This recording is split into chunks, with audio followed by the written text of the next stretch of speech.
The year 2006 was a year. I don't really know much about it, to be honest, but allow me to enlighten both you and myself, I guess, with the various games that released this year. And at the end I will assign a tier to the year as well. Let's go. Right, before we begin, my original idea was to rate multiple years, but I realized that there are so many games worth mentioning pretty much every year, so I'll just do it 1 year at a time. I'll probably do a couple more years, so if you want me to rate a specific year, then you can drop it down in the comments. It's also very important to note that it's entirely possible that I have some games in the wrong month. I will explain how that happens somewhere in the video, so please don't get too frustrated about it if it does happen. All of the games should be from this year though, so it doesn't defeat the purpose of the video. Also, the reason I chose this specific year is very simple. I was born this year. So let's start with January. And we don't start too well. Pretty much the only game that I could find in January that was worth mentioning was Devil May Cry 3 Special Edition, so I'm personally not the biggest fan of the Devil May Cry series. This might not be a popular opinion, but I kind of cringe a little bit when I hear the voice acting. But I know they're not bad games. It got an 87 on Metacritic, so who am I to judge? Actually, there's another game I can mention, that being GT Legends with a score of 84, but that's pretty much it for January. Most games released in February have no Metacritic rating, so I have no clue how good they were. You have The Lord of the Rings Battle for Middle-earth 2, Resident Evil Deadly Silence, Dungeons & Dragons Online, Chibi Robo, which was important enough to get an amiibo, so that's something I guess, Metal Slug 6, Monster Hunter 2, and Super Monkey Ball Touch and Roll. We also have Fight Night Round 3 with a score of 84, Age of Empires The Age of Kings. A really good 89 for World Soccer Winning 11-9, which might be the most confusing name in the history of history.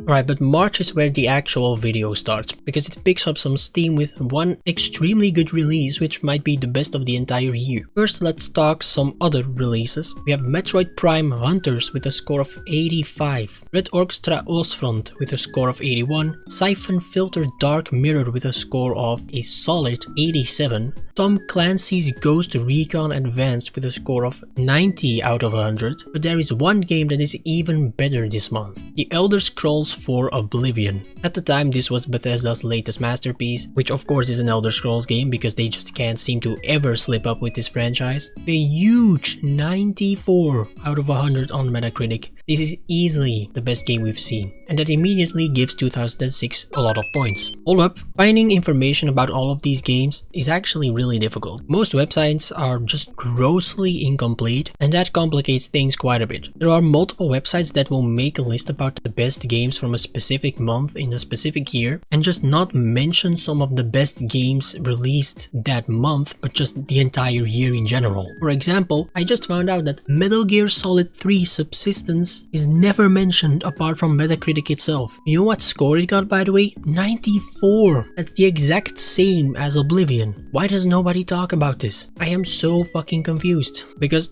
turns out there are a lot more games that weren't mentioned. Imagine my surprise when I suddenly found one of my favorite childhood games on the GameCube, Harvest Moon, with a score of 83. So don't shoot me when I've missed a couple. Oh, I found another one, Kingdom Hearts 2 of all things. Like, how do these websites not don't find it necessary to mention this? Like, it's Kingdom Hearts 2, come on man.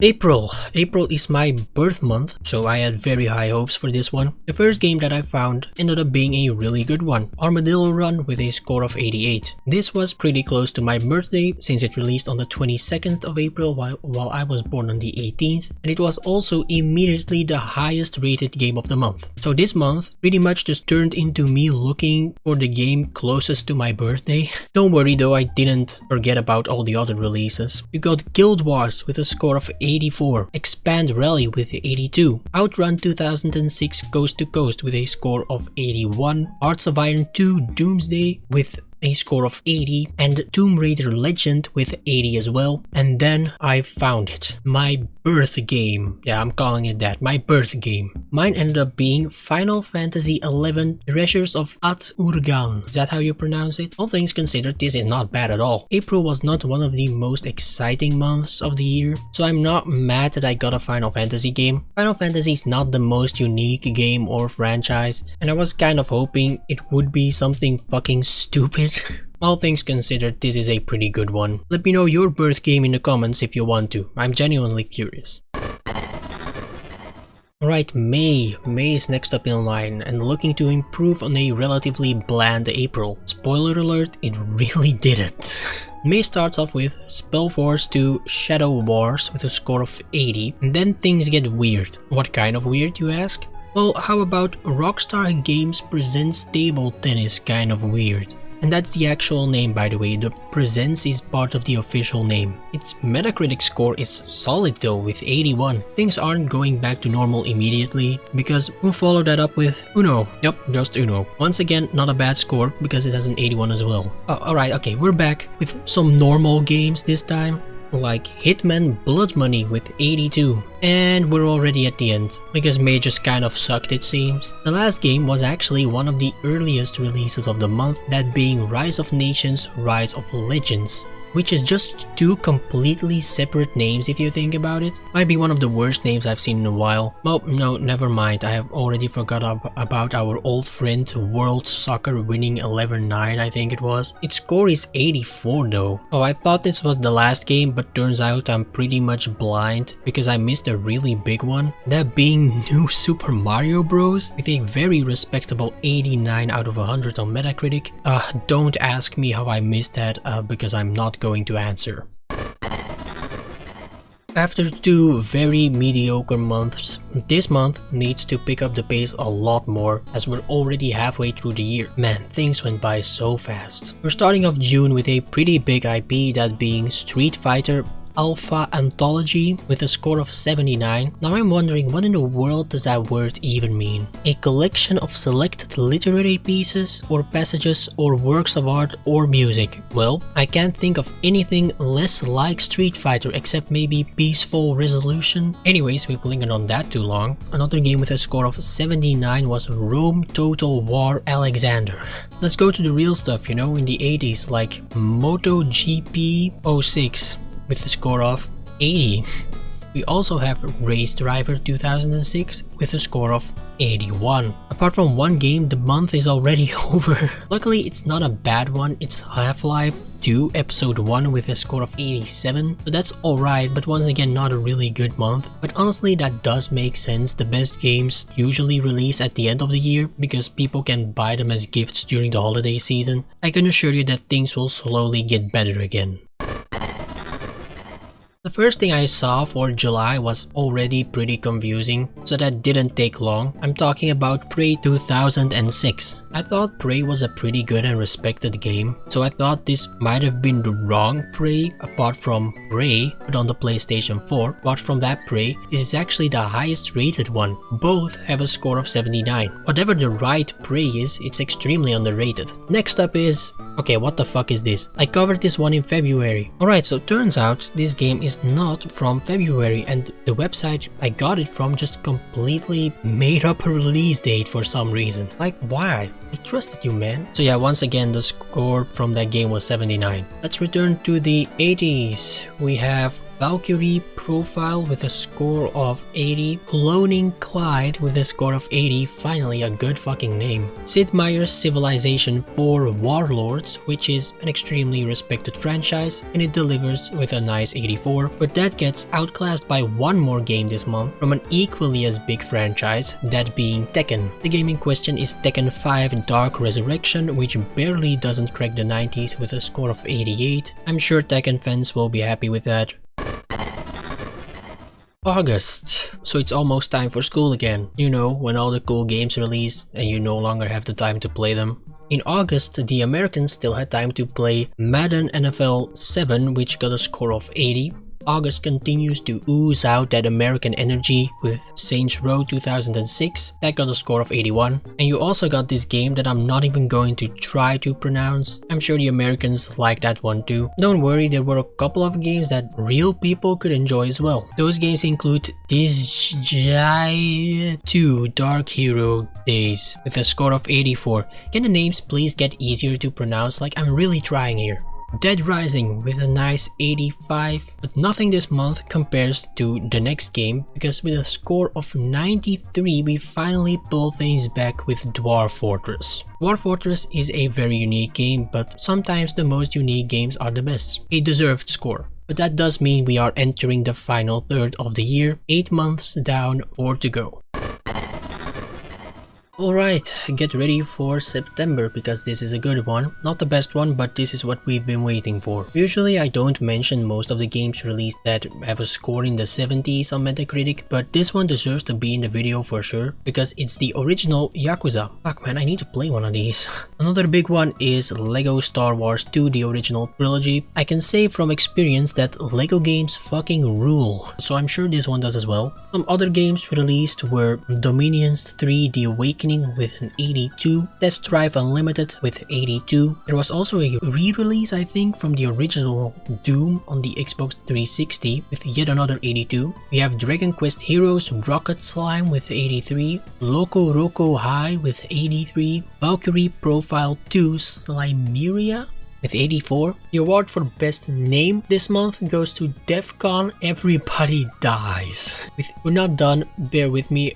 We have NBA 2K7 with Shaq on the box art, and now we have a couple of games in the 90s. First one is GTR 2, a score of 90 out of 100. And now we take a huge leap of 3 extra points. One of those is Company of Heroes, my personal favorite game of the month that nobody talks about, but is a really good game, is Okami. That also got a 93. Let's appreciate this game for a second. The art style is amazing. It reminds me of Wind Waker. This kind of cell shading will look good for a long time after a game's release. It's done very well. People will sleep on this game still to this day, and it deserves so much better. I really want to play it as well at some point, but I don't have a fucking PlayStation 2. Actually, I don't have any PlayStations. But with that, we say farewell to September and say hello to October.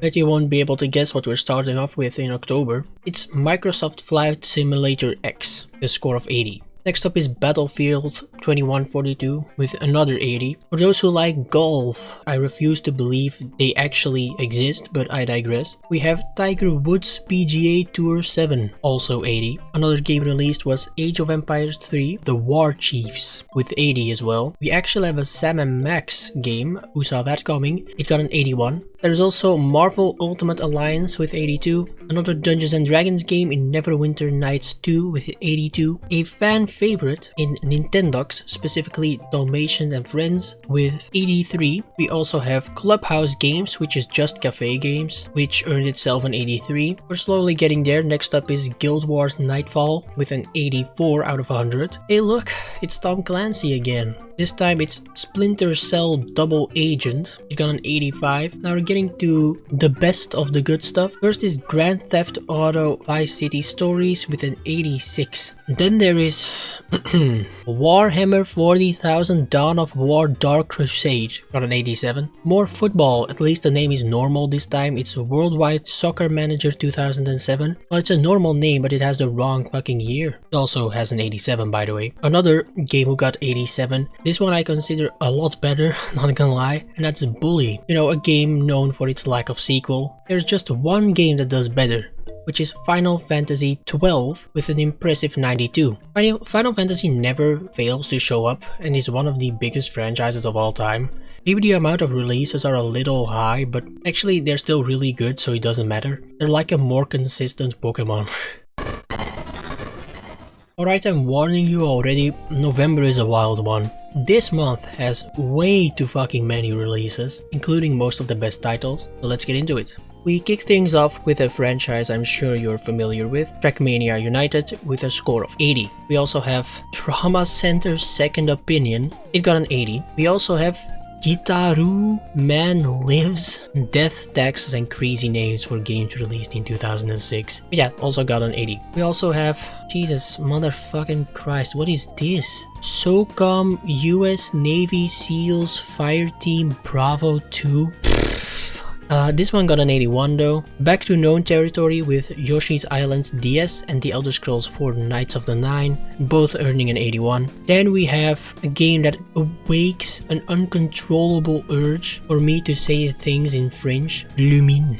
It got an 81. There is also Tony Hawk's Project 8 with an 81, College Hoops 2K7. So is that just NBA 2K but with less interesting playable characters? I mean, it did get an 82 though, so that's not half bad. There was also Sega Genesis Collection, so pretty much a virtual console of Sega games, right? Which got an 82. Call of Duty 3 also released, which got an 82. But it seems that the users strongly disagree with that. Then we have Super Robot Titan Original Generation 2 with an 82. Then there is also Final Fantasy 5.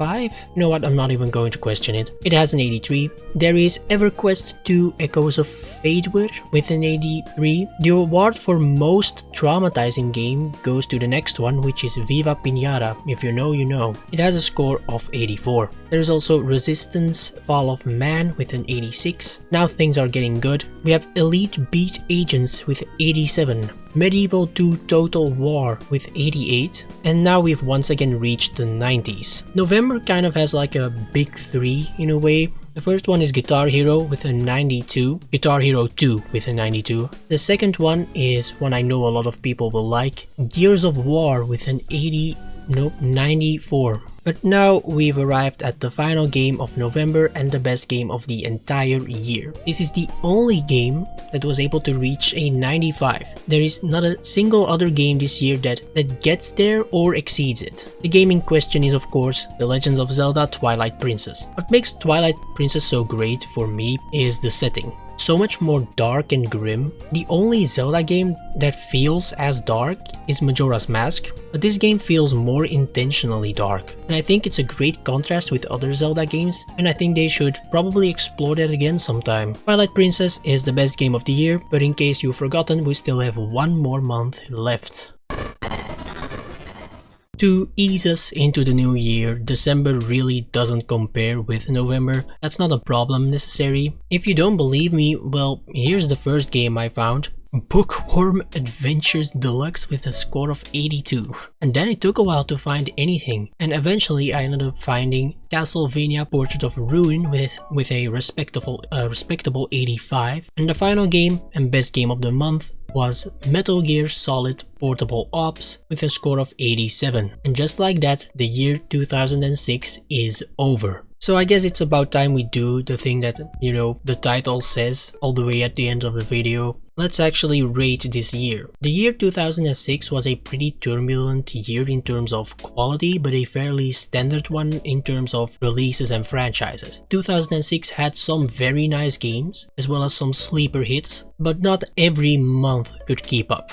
Therefore, my final rating of this year will be B tier. It's definitely not a bad year, so a C felt a little low, but an A also looked way too high because there are definitely better years. So B felt like a fair rating. Let me know what you would rate this year, and like I said in the beginning, you can let me know what year I should rate next. Anyways, I want to thank you for watching. It really means a lot, you don't even know. You could also subscribe so I can pass an ex-classmate of mine who makes male guru videos. And with that, I bid thee farewell.